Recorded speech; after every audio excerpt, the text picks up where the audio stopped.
आप देख रहे हैं लाइव बिहार में, हूं आपके साथ असलम अब्बास। खबरों से खबरदार में हम आज चर्चा करने वाले हैं बिहार की राजनीति के बारे में। और बिहार की राजनीति में सबसे बड़ी जो उथल पुथल की इस वक्त जो चर्चा है वो चर्चा है मुकेश सहनी को लेकर। जी हाँ, मुकेश सहनी को लेकर लगातार पिछले कई दिनों से बिहार में चर्चाएं हो रही है। क्या मुकेश सहनी का मन डोल रहा है, उन पर हम चर्चा करेंगे। इसके अलावा दूसरी खबर है बिहार में महागठबंधन की सरकार टूटी है और मौजूदा समय में एनडीए की सरकार है, लेकिन बिहार के कई बोर्ड और निगम पर सभी गठबंधन दल एनडीए के घटक दल के नेताओं की नजर है और इसके लिए लॉबी भी बनाई जा रही है। और अब नगर निगम क्षेत्र के सड़कों को चकाचक करने के लिए सरकार ने भारी भरकम राशि भी जारी कर दिया है। तो इस तरीके से ये खबरें हैं और इसी पे हम चर्चा करेंगे। और हमारे साथ चर्चा करने के लिए वरिष्ठ पत्रकार परवीन बागी मौजूद हैं और वरिष्ठ पत्रकार रवि रंजन मौजूद हैं। तो हम सबसे पहले परवीन बागी से जानना चाहेंगे, जिस तरीके से बिहार की राजनीति में मुकेश सहनी को लेकर पिछले कई दिनों से उनके पिताजी की हत्या के बाद से लगातार चर्चाएं हो रही है। देखिए, मुकेश सहनी जो हैं वो उन्होंने अपना डीपी चेंज किया है जी। डीपी यानी वो व्हाट्सएप और फेसबुक का जो सोशल मीडिया पर जो लगाया जाता है फोटो, तो अपना फोटो हटा के तिरंगा का फोटो वहाँ लगा दिया है, राष्ट्र ध्वज का। तो इससे ये चर्चा तेज हो गई है कि मुकेश सहनी फिर पाला बदल करने वाले हैं, यानी बीजेपी में जाएंगे। तो राष्ट्रीय झंडा का मतलब बीजेपी तो नहीं होता है जी, मगर चूंकि बीजेपी की ओर से अभी अभियान चलाया जा रहा है हर घर तिरंगा, तो ये समझा जा रहा है कि उन्होंने मुकेश सहनी ने भी उस अभियान से अपने एकजुटता जाहिर की है और इसीलिए तिरंगा का वो लगाया है सिंबल उसमें। तो इसी पर ये चर्चा गर्म हो गई है कि वो पाला बदलने वाले हैं। और वैसे भी मुकेश सहनी जो हैं वो थोड़ा सा अस्थिर चित्त के नेता हैं, तो वो बार बार इधर उधर करते रहते हैं। और नीतीश कुमार जी ने जो राह दिखाई है बिहार के राजनीतिक दलों को, वो पाला बदल के तो सबसे चैंपियन है नीतीश कुमार पूरे देश में। एक थे वहाँ हरियाणा में गया राम थे एक नेता, तो उनके वो सुबह में इस पार्टी में तो शाम में उस पार्टी में चले जाते थे। तो आया राम गया राम का नारा वो चल पड़ा वहाँ से। तो आया राम गया राम को भी पीछे छोड़ दिया है बिहार के नीतीश कुमार ने। तो उसी राह पर कई लोग चल रहे हैं, कई नेता कई पार्टियां नीतीश कुमार को फॉलो कर रही हैं। उसी में मुकेश सहनी भी एक हैं, वो भी कभी इधर जाते हैं कभी उधर जाते हैं। तो ये चर्चा तेज हुई, माने सुगबुगाहट तो शुरू हो गई थी जब उनके पिताजी की हत्या हुई उसी समय से, क्योंकि भाजपा के नेताओं ने जिस तरीके से उनसे आत्मीयता दिखाई उस समय और उनके घर गए लगातार, तो उससे ये लगा कि कुछ मामला बन रहा है। दुख के घड़ी में अपनापन का इजहार तो वो शिष्टाचार की यात्रा ना होकर के राजनीतिक यात्रा हो गई, संवेदना जताने के बहाने कुछ और बातें होती होंगी। तो उसी के बाद से ये चर्चा शुरू हुई और आज जो उन्होंने डीपी चेंज किया तो उससे और ये कयास लगने लगे हैं। अब इसमें कितनी सच्चाई है ये तो मुकेश सहनी ही बताएंगे। हालांकि उनकी ओर से ये खंडन किया जा रहा, कहा जा रहा है कि हम लोग पूरी मजबूती से महागठबंधन के साथ हैं और महागठबंधन के साथ ही चुनाव लड़ेंगे। उनके पार्टी के बयान भी आ गए हैं, बयान आ गया है, स्पष्टीकरण आया है कि हम महागठबंधन के साथ ही चुनाव लड़ेंगे, चुनाव में जाएंगे। मगर ये तो अंत समय तक नेता कहते रहते हैं, उनके कहने का बहुत भरोसा नहीं किया जाना चाहिए, क्योंकि अंत समय में वो पाला बदल लेते हैं लोग। तो अब क्या सच्चाई है वो कुछ दिनों तक उसका इंतजार करना पड़ेगा कि ये जो चर्चा चल रही है राजनीतिक गलियारे में उसमें कितनी सच्चाई है। कितनी सच्चाई है, आखिर राजनीतिक रूप से पीछे में क्या खिचड़ी पकाई जा रही है या फिर पक रही है। आपको क्या लगता है, जिस तरीके से मुकेश सहनी से बीजेपी के तमाम बड़े बड़े नेताओं ने मुलाकात की है संवेदना के आधार पर, और महागठबंधन के कई नेता खास करके तेजस्वी यादव लालू यादव काफी पीछे रह गए थे, बहुत दिनों के बाद हालांकि मुलाकात की है, क्या मुकेश सहनी को सचमुच में हिला डुला लिया गया? देखिए, एनडीए तो हर हाल में चाहेगी कि उसकी टीम मजबूत हो और आईएनडीआईए गठबंधन किसी तरह से कमजोर हो, और बिहार में चुनाव 2025 अब बहुत नज़दीक में है, तो एनडीए ये चाहेगी कि INDIA गठबंधन को कमज़ोर किया जाए, उसको तोड़ा जाए। मुकेश सहनी सॉफ्ट कॉर्नर हैं, चूँकि वो एनडीए में रह चुके हैं और पिछले मैंने 2020 के चुनाव में मुकेश सहनी को 11 सीटें मिली थी, जिसमें से वो 4 सीटें जीत पाए थे। फिर उनको MLC बनाया गया था और बिहार सरकार में मंत्री भी बने थे। मुकेश सहनी प्रेशर पॉलिटिक्स हमेशा करते रहे हैं, पिछले चुनाव में भी प्रेशर पॉलिटिक्स किया और आखिर समय तक कहते रहे कि जो मल्लाहों के लिए आरक्षण देगा उसके साथ रहेंगे, और वो नहीं हुआ और फिर आखिरकार वो चले गए महागठबंधन में चले गए। अभी तेजस्वी ये अभी भी वो इसी प्रेशर पॉलिटिक्स का खेल जो है एक कदम उन्होंने रखा है। अपनी DP चेंज करके वो बताने की कोशिश की है कि वो राष्ट्रवादी आंदोलन के साथ हैं और तिरंगा को लगा लिया है। ये DP तो माने जनता दल यू के लोगों ने भी लगाया, भारतीय जनता पार्टी का ये अभियान है और अनेक नेताओं ने लगा के अपने आप को उस अभियान से जोड़ा है। तो क्या मुकेश सहनी ने भी उसको अपने अभियान से जोड़ लिया, उस अभियान से अपने आप को जोड़ा? अगर ये बात नहीं है तो वो तिरंगा हटा भी सकते थे, लेकिन तिरंगा हटाने के पीछे मैंने उनको खतरा है कि वो तिरंगा हटाएंगे तो उनकी बदनामी होगी।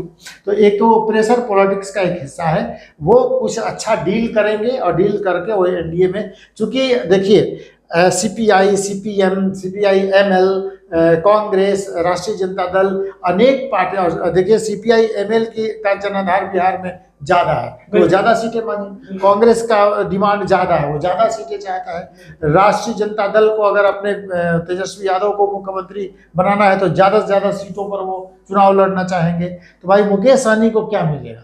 और पिछली बार तो मैंने एनडीए ने उनको 11 सीट दे दिया था, तो मुकेश सहनी को ज़्यादा सीटें मिल जाए, वो ज़्यादा विधायक जिता पाए, या उस डील के आधार पर उनको कोई और बड़ा पद मिल जाए, कुछ मिल जाए, इस फेरे में है। तो वो अपनी कोशिश कर रहे हैं, लेकिन एनडीए भी अति पिछड़ा वोटर जो है कभी नहीं बिखरे और उनका गठबंधन मजबूत हो, इसके लिए मल्लाहों, निषादों और उनका जो 10 जातियों का जो वो कह रहे हैं 7.5%, वो तो कह रहे हैं 14%, लेकिन वो 7.5% वोट होता है, उसको अपने साथ इंटैक्ट रखने के लिए हर कदम एनडीए उठाना चाहती है और इसीलिए मुकेश सहनी उनके लिए बहुत ज़रूरी हैं। तो दोनों ही तरफ से मैंने मोहब्बत जो है का इजहार हो रहा है। अब जिस दिन हो जाएगी बात तो बन जाएगी। बिल्कुल, मोहब्बत का इजहार हो रहा है। मुकेश सहनी किनका मोहब्बत कबूल करेंगे नहीं करेंगे ये तो वक्त आने वाला ही बताएगा। लेकिन अब जो है एनडीए की सरकार नीतीश कुमार के नेतृत्व में चल रही है और दोनों तरफ से एनडीए में एक तरफ भाजपा, दूसरी तरफ जदयू, इसके अलावा जो गठबंधन में और भी पार्टी शामिल हैं, चाहे वो चिराग पासवान की बात हो, उपेंद्र कुशवाहा की बात हो या सीताराम मांझी, बहुत सारे बोर्ड हैं, उसमें जगह खाली है अभी तक। और लोकसभा चुनाव खत्म हो गया, आगामी विधानसभा चुनाव की तैयारी है, कैसे देख रहे हैं? देखिए, ये जब दिलीप जायसवाल अध्यक्ष बने, भाजपा के प्रदेश अध्यक्ष जी, तो अपने पहले बयान में उन्होंने कहा था कि कार्यकर्ताओं को सम्मान देंगे। इसका बिल्कुल स्पष्ट मतलब है कि कार्यकर्ता उपेक्षित थे, अब उनको वो आगे लाएंगे, उन्हें सम्मान देंगे। सम्मान देंगे यानी राजनीति में सम्मान देने का मतलब होता है कि कुछ पद प्रतिष्ठा देना। तो भाजपा ऐसी पार्टी है जो सत्ता की मलाई कुछ नेता ही खाते हैं, कार्यकर्ताओं को उपेक्षित वो छोड़ देते हैं या पहुंचता नहीं माने उपेक्षित छोड़ देते हैं। आप देखिए कि राजद थोड़े ही समय के लिए सत्ता में आती है नीतीश कुमार के साथ, मगर जैसे सत्ता में आती है वो अपने जितने बोर्ड, निगम वगैरह, 20 सूत्री की कमेटियां, ये सब जहां जगह होती है अपने लोगों को बिठा देती है। मगर भाजपा ये नहीं कर पाती है। भाजपा ने सिर्फ एक बार किया था जब कुछ कमेटियों का पुनर्गठन करके उसमें लोग भरे गए, मगर उसके बाद फिर कभी नहीं किया, क्योंकि नेताओं की ये प्रवृत्ति होती है कि किसी को आगे मत बढ़ने दो, क्योंकि वो तुम्हारे लिए फिर चैलेंज एक खड़ा कर देगा। तो इसीलिए इस प्रदेश में लंबे अरसे तक पंचायतों के चुनाव नहीं हुए कि पंचायत का चुनाव होगा तो मुखिया, सरपंच वगैरह वगैरह ये सब जीत के आ जाएंगे, तो विधायक जी के लिए समस्या पैदा कर देंगे। हाँ, अब तक विधायक जी एक छत्र नेता हुआ करते थे उस इलाके के, अब उसमें मुखिया सरपंच हिस्सेदारी लगेंगे करने। तो इसलिए चुनाव होने ही नहीं दिया गया था। मगर फिर बाद में जब नीतीश कुमार की सरकार आई तब चुनाव हुआ। तो उसी तरह से और भाजपा को अपनी इस उपेक्षा का दंश झेलना पड़ा लोकसभा चुनाव में। कार्यकर्ताओं ने मन से काम नहीं किया, नतीजा ये हुआ कि सीटें घट गई पार्टी की। अब पार्टी के अंदर ये मंथन हुआ कि क्यों सीटें घटी, इतना सब कुछ पॉजिटिव रहते हुए भी लग रहा था कि और ज़्यादा सीटें मिलेंगी, 400 पार का नारा था, मगर वो नारा औंधे मुँह गिरा।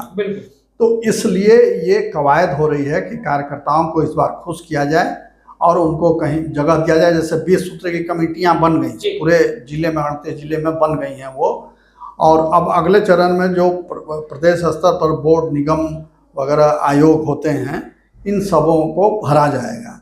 तो कार्यकर्ताओं में एक जोश होगा, उत्साह होगा, और फिर अगले साल जो विधानसभा चुनाव होना है उसमें उनकी ताकत का बेहतर इस्तेमाल हो पाएगा। इसलिए ये किया जा रहा है और ये जरूरी काम भी है। जब पार्टी ऐसे ही आगे बढ़ती है, जब कार्यकर्ताओं के बूते पार्टी सत्ता में आ गई, तो सत्ता में जो लोग आ गए उनका ये काम होना चाहिए कि वो फिर कार्यकर्ताओं को मजबूत बनाएं, अपने अपने इलाके में वो मजबूती से खड़ा हो, उनकी प्रतिष्ठा बढ़े, तो फिर अगले चुनाव में उनकी ताकत फिर पार्टी को सत्ता में लाएगी।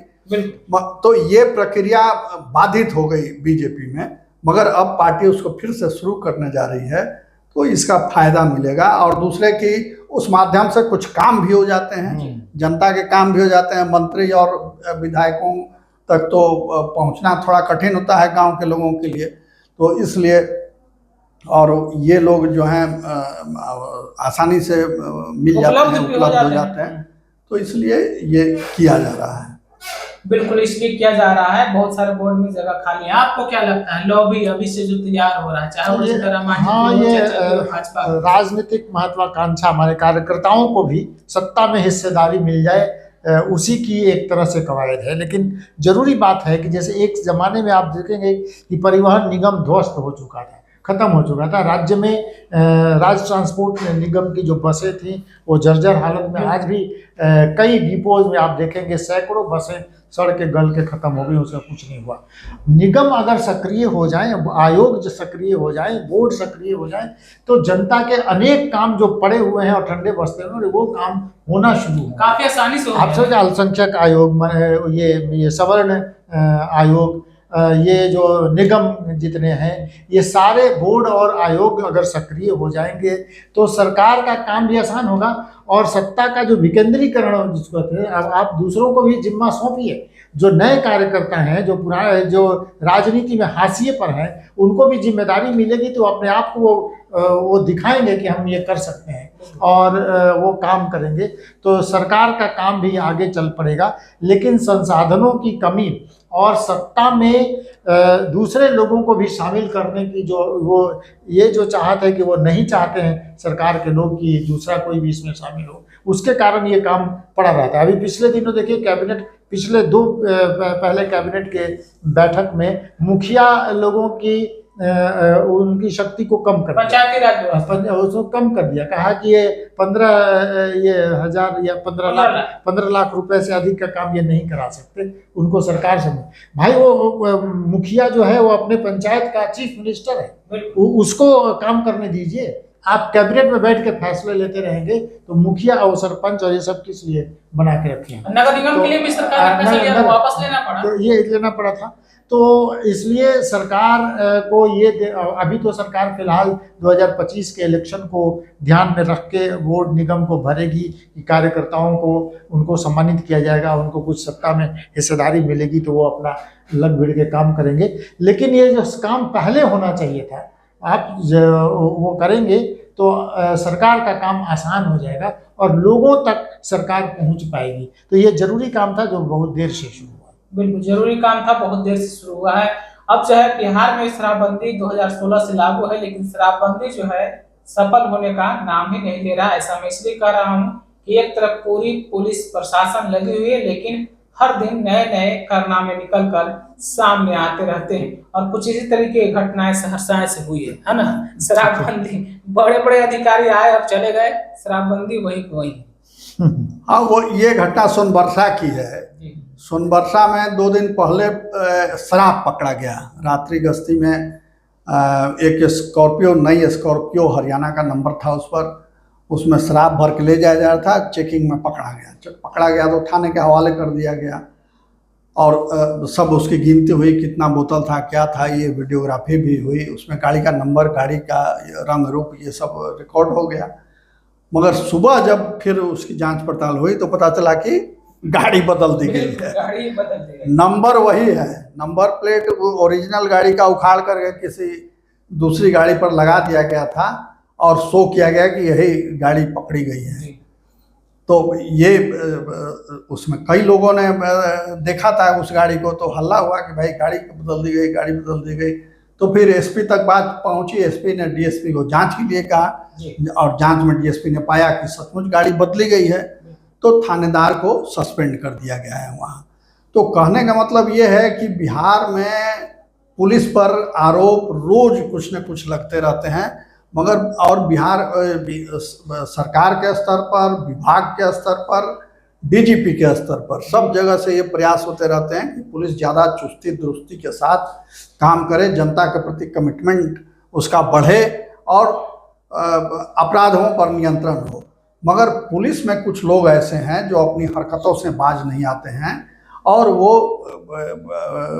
पूरे विभाग के परिश्रम को डिरेल करने पर लगे रहते हैं। ऐसे घटनाओं से बहुत बदनामी होती है विभाग की। एक और धब्बा लग गया बिहार पुलिस पर कि ऐसे ऐसे लोग थानेदार बने हुए हैं। उसमें क्या है, बिहार सरकार ने शराबबंदी कानून लागू करके और असीमित ताकत जो है पुलिस को दे, मैंने पुलिस पकड़ती है और तुरंत उन पर फाइन होता है और ज़्यादातर फाइन होता नहीं है, वो उनकी जेब में चला जाता है। पैसे का है। मैंने बड़े घर के बेटे जो है हर रोज पकड़े जाते हैं, वो शराब पी के सड़क पर बदमाशी करते हुए कहीं पकड़े गए, पुलिस ने पकड़ लिया, वो देखेंगे कि लंबा केस में जाएंगे तो कुछ इधर ढीला करो, हम तुमको छोड़ देते हैं, और पुलिस अपनी जेब भरने में लगी हुई है। ये जो सोनबरसा वाला मसला है उसी का हिस्सा है कि किसी बड़ी पार्टी ने पैसा दिया होगा उनको कि ये कर दो, और वो उन्होंने कर दिया। पुलिस को शराब पकड़ने की, शराब जब्त करना और शराबबंदी को और मजबूत करने से उसको मतलब नहीं है। पुलिस को मतलब है अपना जेब भर लेने से। आप देखिए, अवैध शराब किस गांव में नहीं बनता है, हर गांव में शराब बन रहा है, देसी शराब लोगों तक शराब पहुंच रहा है। पुलिस को भी मालूम है कि कौन लोग बना रहा है, कौन किसको पहुंचा रहा है, लेकिन पुलिस जो है वो केवल वो अपना पैसा लेके और चुपचाप बैठ देखते रहती है। जब कोई बड़ी घटना हो जाती है तो पुलिस कहती है शराब से पीने से ये मौत नहीं हुई है, कुछ ऐसी बीमारियों के कारण, और उसको वो मानते ही नहीं है कि शराब पीने से मौत हुई है, और जहरीली शराब हर जगह बन रही है। तो मसला ये है कि सरकार शराबबंदी कानून में जैसा कि जीतन राम मांझी हमेशा इस बात को कहते हैं, उसकी समीक्षा हो, और जो गरीब लोग, जो निर्दोष लोग जो 1 पौवा 2 पौवा शराब पी के वर्षों से जेल में बंद हैं, उनके लिए कुछ उपाय किया जाए। और ये पुलिस की जो ताकत है शराबबंदी पर, उसकी समीक्षा करके उसको भी ठीक करना चाहिए, तब जाके ये व्यवस्थित हो पाएगा। बिल्कुल व्यवस्थित हो पाएगी, क्योंकि बड़ी संख्या में जेलों में गरीब लोग, सही बात है, थोड़ी शराब पीने के आरोप में बंद है या फिर दूसरे तरीके से मामला उन पर दर्ज है और अभी भी जेल के अंदर है। लेकिन अब जो खबर है वो खबर यह है कि नगर निगम क्षेत्र में, निकाय क्षेत्र में जितने भी सड़कें हैं उनकी हालात सुधरने वाली है, चकाचक होने वाली है। सरकार ने भारी भरकम राशि जारी कर दी है। जिस तरीके से लोग परेशान रहते हैं बरसात के मौसम में, या फिर आए दिन नगर निगम के हालात ऐसे ही रहते हैं सड़कों के, आप तो बेहतर जानते हैं। हाँ, सड़कों की हालत तो बहुत बुरी है। पटना में ऐसा लगता है जैसे यूक्रेन हम आ गए, उस तरह से मोहल्लों की सड़कें। और मजे की बात यह है कि जो मुख्य सड़कें हैं, बेली रोड, फ्रेजर रोड वगैरह रोड, वो सब खूब चमाचम चमकती हैं, और बनी हुई अच्छी रोड पर भी ऊपर से वो पिचिंग हो रहा है, गिट्टी बिछाया जाता है, उसको चिकना किया जाता है, चमकाया जाता है। मगर गलियों की जो सड़कें हैं, मोहल्लों की जो सड़कें हैं, उसको देखने वाला कोई नहीं है।